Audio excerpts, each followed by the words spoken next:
So there's this awesome graphic online. It's a panel of 3 photos showing the same city street, and it shows about 30 people and how much space they take up when they're in different types of vehicles. In the first one, everybody's in a car, and the space is completely jammed, no space anywhere. In the second panel, everybody's in a bus, and there's a lot of extra space on the street.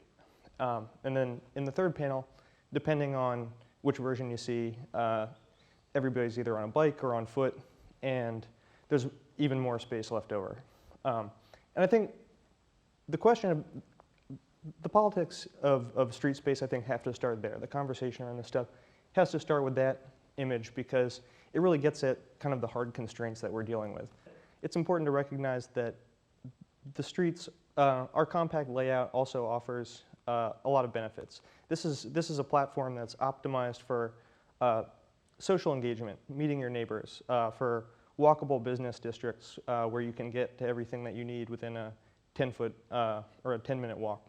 And it also creates a ton of economic value that you don't see with some of the big box shopping centers in the suburbs in terms of the real estate taxes that the city collects per acre of built space. So I think that instead of lamenting the drawbacks of the narrow street network, we need to think about how we optimize this and really own it, because there's a lot of places across the country that are trying to create walkable urban spaces like Philadelphia, but with about half the authenticity. We really have a gift here, and it's something that we can really build on.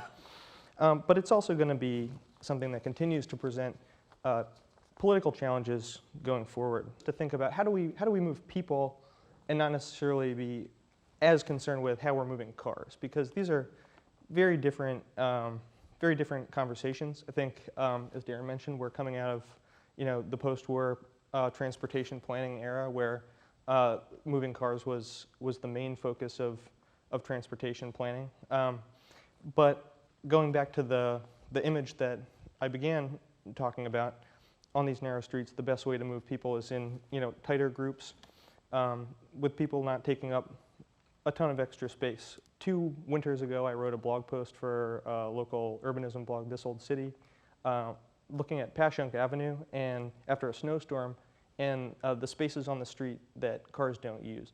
A few hours into the storm, everybody had driven past these spots on the street a whole lot of times, and some of the patches were still white and no tire tracks were on them.